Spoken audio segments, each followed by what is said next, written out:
So Cassie Robinson, she spoke at the conference in August this year, and she got sick and had to participate on video. She made a big impression on us all, and we're very, very glad to finally have her in MoMA. Cassie Robinson works at both the Paul Hemlin Foundation as an Associate Director and as an Associate Director of Emerging Futures at the Joseph Rowntree Foundation. In addition to these two roles, she's working on a Rising Quo, a transformative wealth redistribution project. She's the co-founder of Stewarding Loss and the co-founder of the Centre of Collective Imagination in London. Please welcome to the stage, Cassie Robinson.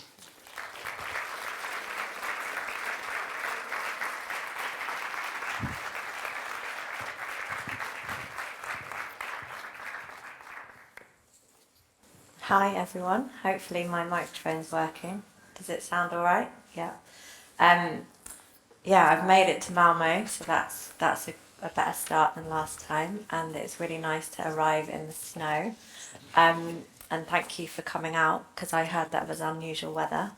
So I'm not really someone that normally loves doing like lectures. That's not my normal vibe. So I am going to give a bit of a talk, but I'm going to also make sure there's plenty of time for conversations. And it is very weird because I can't really see anyone because of the light. So I feel like I'm just talking into nothing. I am going to, I mean, it's also a bit tricky because I don't know how many of you saw the last talk I gave. And so I'm sort of having to sort of make some guesses about where to like pitch this. And obviously Martin and I did have a conversation. I was given a bit of a brief, but I am assuming most of you did see that. So I'm going to touch on some of the things I talked about in that talk, but try to maybe go into a bit more detail about some of them. And actually I was thinking it's quite a practical talk and it gets quite granular, but we can bring it back out if we want to. So I was just going to start with this quote. I'm going to read it out. Sometimes you were born into the ending of a world. The story you were born into doesn't have much further to run. The future no longer works. This is a thing that happens. It has happened to others before you. What moves are worth trying in such a time? First, as far as you can, stop trying to make sense according to the logic of the world that is ending. Then start trying to make good ruins, to release materials from the structures of that ending world, materials that could be put to use in the building of worlds we can't even imagine yet. And this is a quote from Dugald, who's a good friend and who lives in Sweden, but I knew him from many years in the UK. And I've included this because I only saw it this week, and I guess as Martin has also shown, there's lots of ways that we can think about this time and describe this time. And one of the things I was asked to start with is almost like why transitions. And I think you've already sort of mentioned the complexity of the world, the pace of change. And I was like, this is a new quote for me this week, and I really like what Dugald is pointing at here. And in particular, stop trying to make sense according to the logic of the world that is ending. I think that's such an important point. And so I'm going to start by, and a few other things, I think also one other thing I always remember about change. I mean, everything is always changing in my view. Yes, at different paces, but everything's always in motion. The world is alive. Everything around us in our context and in ourselves and in our bodies is always alive and in motion in some way.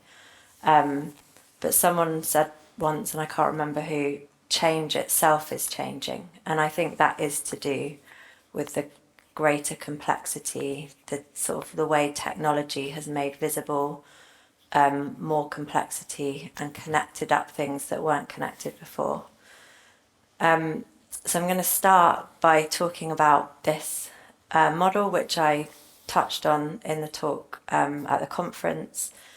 And this is because it is still the model I come back to the most when I'm thinking about what role am I playing in change? And I think it's a really simplified way of thinking about transition. You know, it talks about, I'm going like this, but really I should be pointing at that. But anyway, I think you know what I mean. I'm looking at it on my screen here. But, you know, it is this idea. It's the Buchanan Institute in the US developed this maybe in 2008, 2009, maybe even a few years earlier. And it tells the story of a dominant system that is dying and an emergent system, a new system that is emerging. And within this model, there's all kinds of different roles and different things that are happening. From the people stabilizing the dominant system to those that are helping people transition from the dying system, the dominant and dying system, to the new system, to those that are doing the kind of hospice work, like helping this dominant system to die well, to the pioneers that are kind of trying to build the new. The role of connecting up those pioneers and illuminating their work and kind of making what they do have greater power and tell a story of what they're doing as it emerges and connecting up the dots. And that the idea is that this emergent system becomes more and more dominant and then displaces the dying system.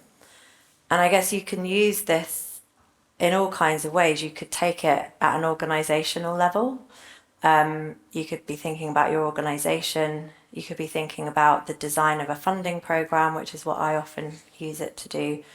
Or I tend to use it even more in thinking about the bigger transitions, the sort of macro trends, the economic system that we're living in, or the societal systems, or the political systems.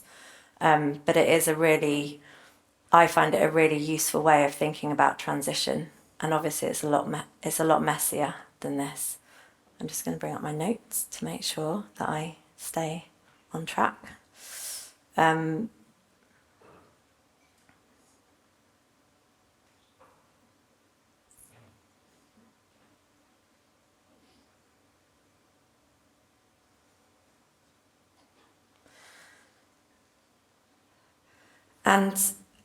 I'm going to actually now sort of zoom in on, I've blown up one bit of the model, which is this at this area where there's like the pioneers, the people that are trying to build the new system, and some of the other roles around that of connecting up what they're doing, telling the story of what they're doing, illuminating what they're doing. And I've brought this up, I've spotlighted this because this is actually where I'm spending a lot of my time in terms of transitions work, in a few different programs that I'm working on, which I'll talk about in a bit more detail. I am really invested in these people, these organizations, these initiatives that are trying to show us a different way. And I'm partly spending a lot of my time here in this sort of work because it's very fragile, and it's the least resourced work in my view. So in the UK, there's lots of money that goes into propping up the current system, plaster sticking, responding to the ongoing crisis. There's an immense and growing need, and that does need resourcing because there's lots of people having a very, very difficult time. There's lots of money that goes into like service delivery and making services continually improve and get better. And there's money that goes into activism and advocacy and kind of movement building. But a lot of that work tends to be about bringing down the current system and exposing the current system for all the things that it gets wrong. But this type of work, this work that is about where do we go from here, that's trying to do, as Dougal said in his quote, like leave behind the old system and use very different logic models and very different values and form very different patterns to create the new. And a few of the things that we're doing in this space at the moment, just to sort of bring it to life a bit more, give some examples. So at the Joseph Rowntree Foundation, where I work on the Emerging Futures programme, we have two different programs. So one is the Pathfinders, and this is a range of organisations which I will touch on a bit later, all of whom are mostly working in places. They're doing sort of place-based systems change or transitions. They're trying to transition places from the old to the new. And they are organisations and initiatives that you can literally go and walk and see and discover and experience and feel the work that they're doing. So that's a really important group of organisations that we're supporting. And then we're also supporting some people we're calling visionaries, which sounds very grand.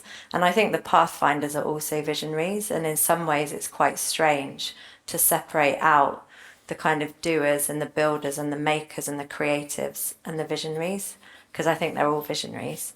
But there are some people, I like to think of it as the kind of the sages, the mystics, the shamans, the hermits, those people that are actually often on their own, and they are guiding us in different ways. They're doing exactly, again, what Dougal said, that they tend to be culture makers who are seeding new ways of thinking and new ways of being, and they're orienting us in very different directions.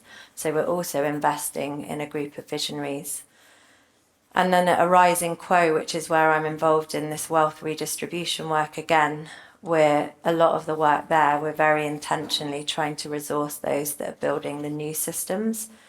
And at Partners for a New Economy, which is another organisation I work with, that's lots of initiatives that are trying to develop entirely different economic models and different financial instruments, different ways of financing. And the work that we're doing there is trying to connect them up and grow that as a plausible alternative to the current system. And so now I'm going to sort of touch on some of the practices that we're using around transitions work. Again, just to try and bring to life in a bit more of a practical way some of the different dimensions to transitions work. So the first one, I think of it as resourcing new soils. And again, I'm going to keep referring to Dougal's quote because I've only found it this week. But this is the work of really getting to the heart of how do you actually invest in very, very different mindsets and worldviews and beliefs. In the context in which I work, I can see that that's probably the thing that is the hardest at the moment to shift. It's the people that still kind of believe the world is linear and knowable and certain and mechanistic, and you know that you can set on a path of change and you can measure and you can talk about impact and you know for certain that you've achieved it. And you know, like the kind of mindset, a very, very Western mindset, that is probably the reason that we're in a lot of the mess that we are in. And we are very actively trying to resource and seed different imaginations, different mindsets, different worldviews, different intelligences. And that I think is, I don't think you can actually do transitions work without doing this. I think I've seen lots of work happen where they leave this bit out because it feels too woo-woo, or I don't know, it's just, you know, this is about mystery and things that are unknowable, and that's very uncomfortable for a lot of people. It's definitely very uncomfortable for a lot of the funders that I'm involved in. But what's exciting is seeing how it is actually starting to become a field. And over the last few years, with us investing in it, we've set up a practice community, we've set up a funding program, we've set up like place-based initiatives, and it is a field that is starting to grow. So I think that's a really, really important part of transitions work. Another practice that's really important is this idea of how do you, if you're thinking about the dying system and the new system that's emerging, how do we discern between innovations in the dying system and innovations in the new system? And that, again, tends to be a really big challenge, where I see people talking about systems change, we're funding systems change, we're doing systems change, we're doing something really innovative, but often that tends to be making the existing system better. And so there's a discernment and a skill and a practice that is about discerning the new. And this is where we use the 3 horizons model a lot, which again I mentioned in the talk before. And the 3 horizons is very, very useful for thinking about the different sorts of patterns. So the patterns in the first horizon, which tend to be the patterns of the status quo. And not all first horizon patterns are bad. Like reliable public transport has a pattern that's very known and knowable, well, if it works well, which it doesn't in the UK.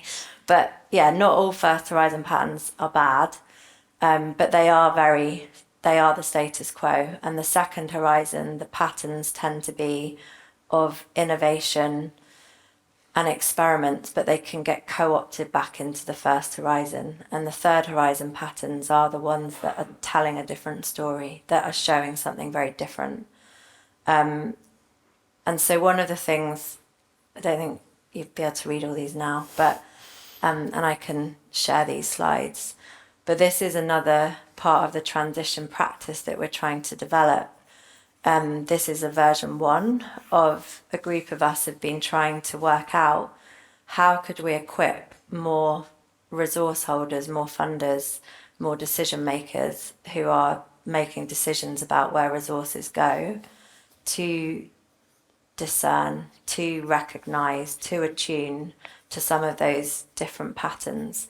And these are some of the things that we've been talking about. Does it have a different underlying logic with different rules?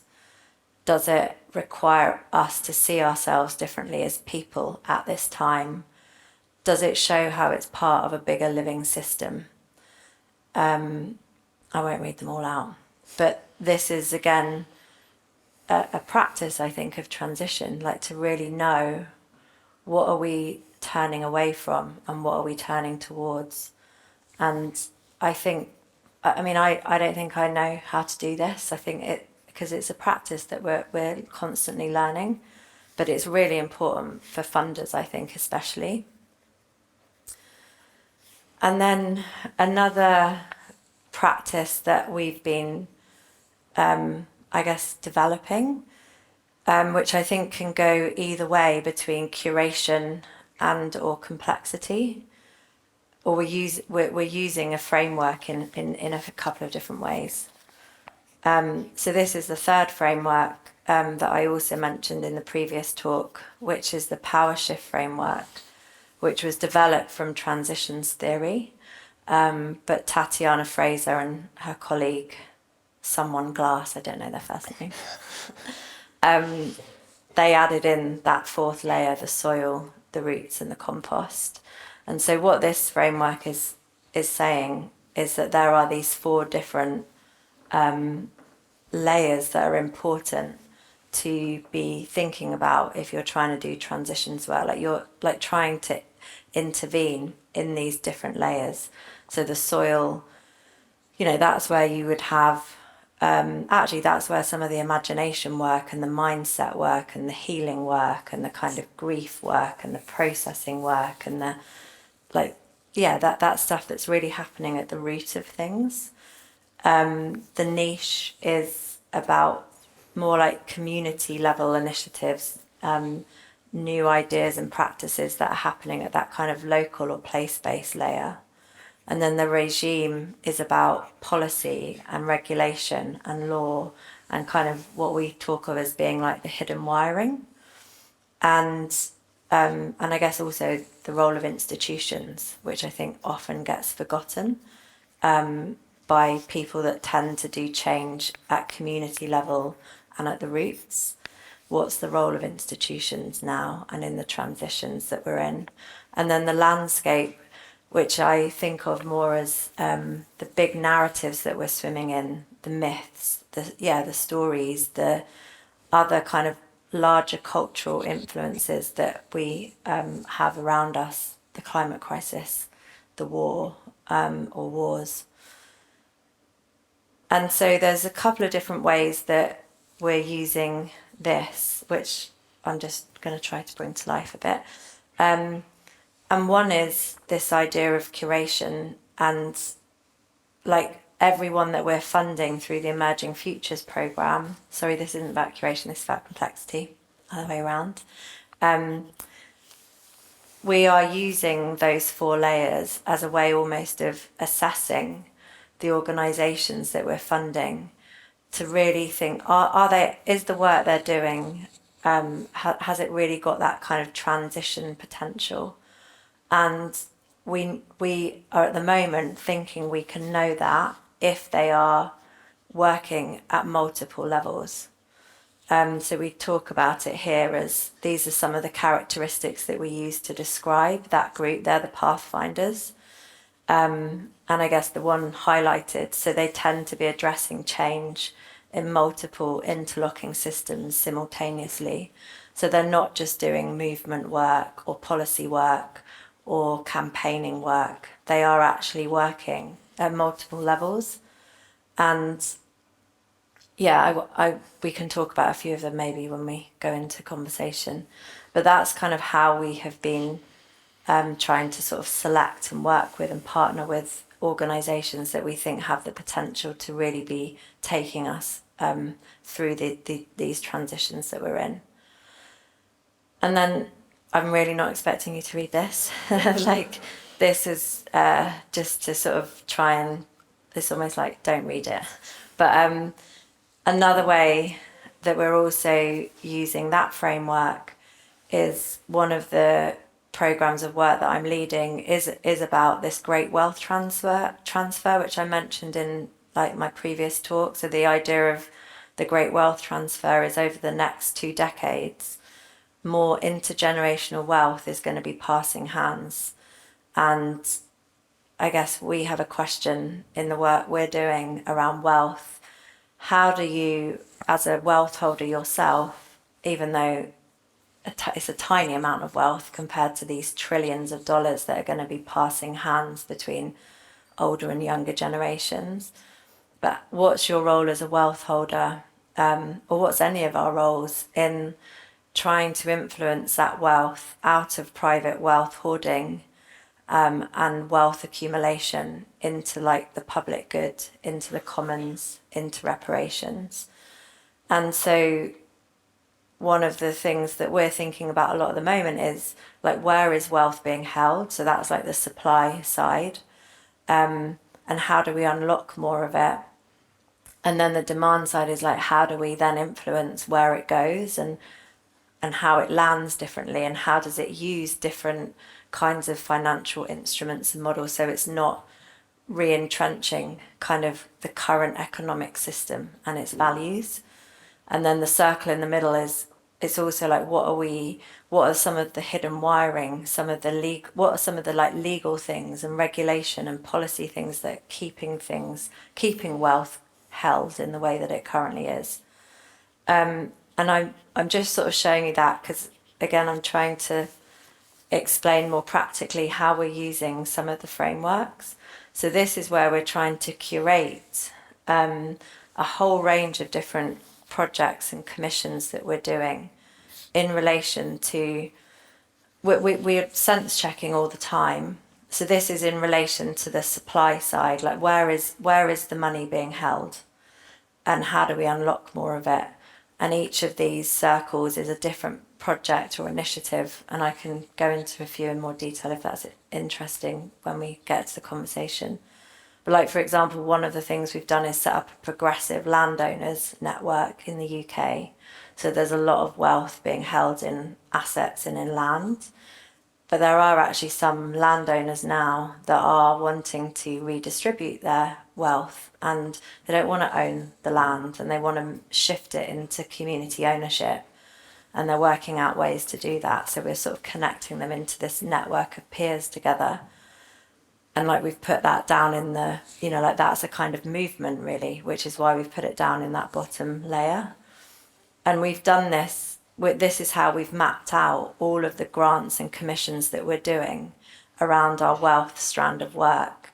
So we can build up a picture. This is the demand side, and then this is the hidden wiring side, which unsurprisingly is all in that regime level, because we're doing a lot of stuff around shareholder, like shareholder law, policy work and things like that. So I'm just sharing this as a way of, again, sort of showing how we're using this framework, which I think of as, I mean, it's rooted in transitions theory, to try and make sense of the different things that we're funding and the different ways we're sort of thinking of them as a portfolio of initiatives that we're hoping are going to, you know, have an influence around where wealth moves in the transition. And then I was just going to finish on two other kind of areas of practice that we're focusing on in this work. And this might be more interesting, I don't know. But maybe a bit more vague, and you might have more questions about this, because this is quite new. Well, actually, there's three things.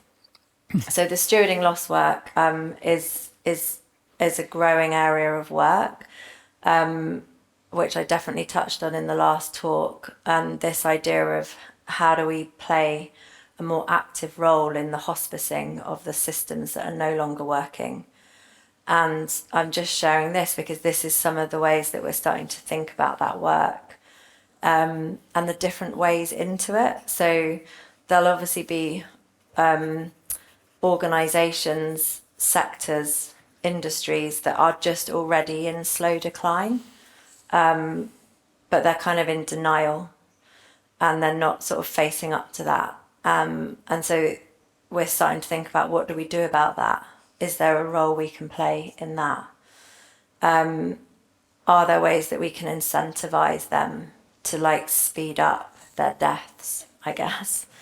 And then there's the work around organisations, and I guess those that are aware that they are going to die, and then how do we work with them to do it well? So I talk a lot about this idea of good compost, and actually if you can support an organisation to die well, and I should remember to say I'm talking about organisations in civil society, so not private companies. And actually it was in the talk that I gave at the conference and in one of the questions I was asked that it really reminded me of how this work is so different in the context of the private sector. Because I guess in the private sector, if you're not making a profit, your organisation's going to die. It's kind of that simple. Whereas in civil society, and I don't know if you have the same sort of civil society here that we do in the UK, but when I say civil society, I'm talking about everything that happens outside of the market and outside of the state. So charities, community groups, movements, associations, all of that, all the stuff people can do together outside of services and outside of government and private, being a consumer.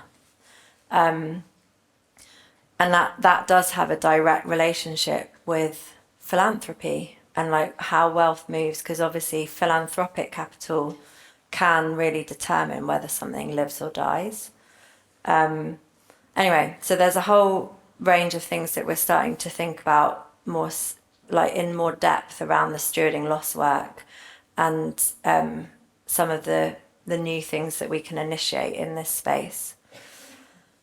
Another important part of our practice around transitions is around foresight. I guess the context is continually changing. We were talking about this earlier today, and we kind of know some of the work that we're doing, but we have to keep checking, is this the right thing to be doing? And how do we retain a kind of anticipatory approach to everything we're doing?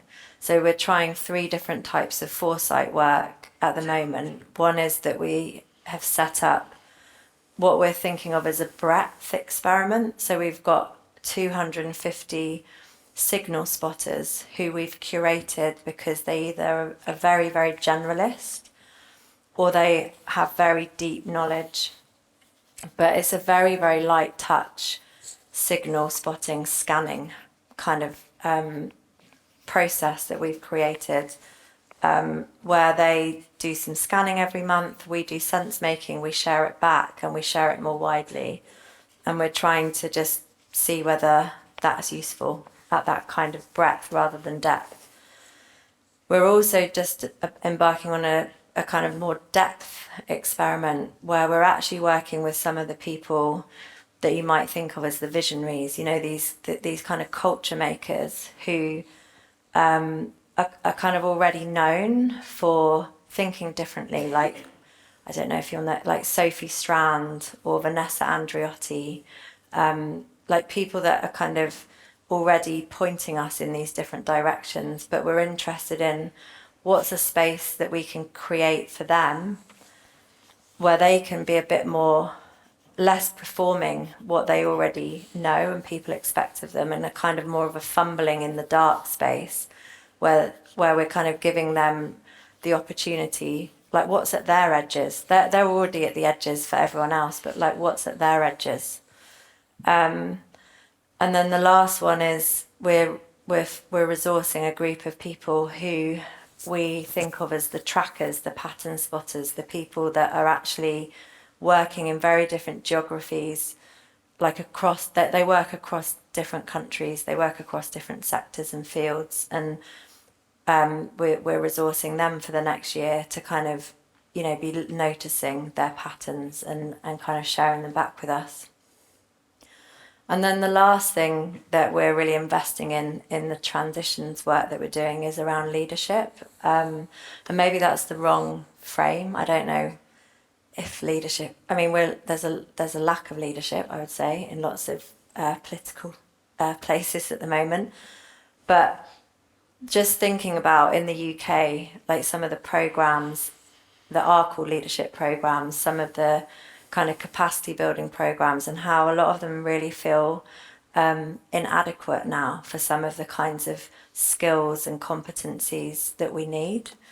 So we are resourcing 3, I guess, prototypes of other types of programs. So one is actually looking at what we can learn from sites of catastrophe. And that's because context really matters in terms of what you can learn, or that's what I believe, or that's what I've come to realize, having been away on some different leadership programs or retreats where you're kind of removed from things. You go on a nice retreat for a week with a group of other funders and you come back, and I don't know, I'm not sure I believe in some of those things as much anymore.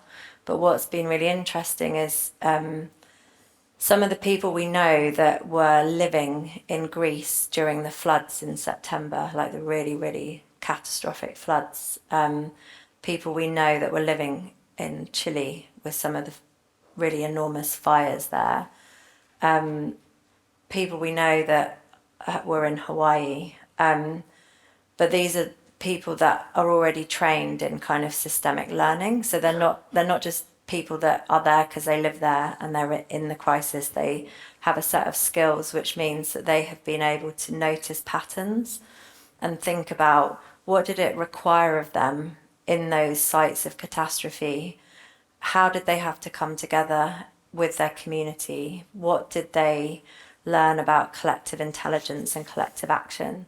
And we're funding those people to kind of help work out what does that look like as a program. Like how can we all start to be better equipped for some of the kind of climate crises that some people are already living in, and for the rest of us will be coming our way. And I don't think you can get that learning or knowledge, that like very embodied knowledge, if you haven't been in some of that kind of catastrophe. We're also funding some people to develop a program that is particularly around leadership for the hospicing work. Because I just think I mean, generally in Britain, don't know if it's the same here, but you know, we're terrible at talking about death and dying, and obviously I'm talking more in relation to people, and this is more about systems and organizations, but it is the thing that we avoid the most. And like, there is a different kind of leadership and set of skills, I think, to actually step into that space more and acknowledge we do need to actually help some organizations to die. And some things are also going to be collapsing and, you know, disintegrating anyway. And how do we cope with that? And how do we lead through that?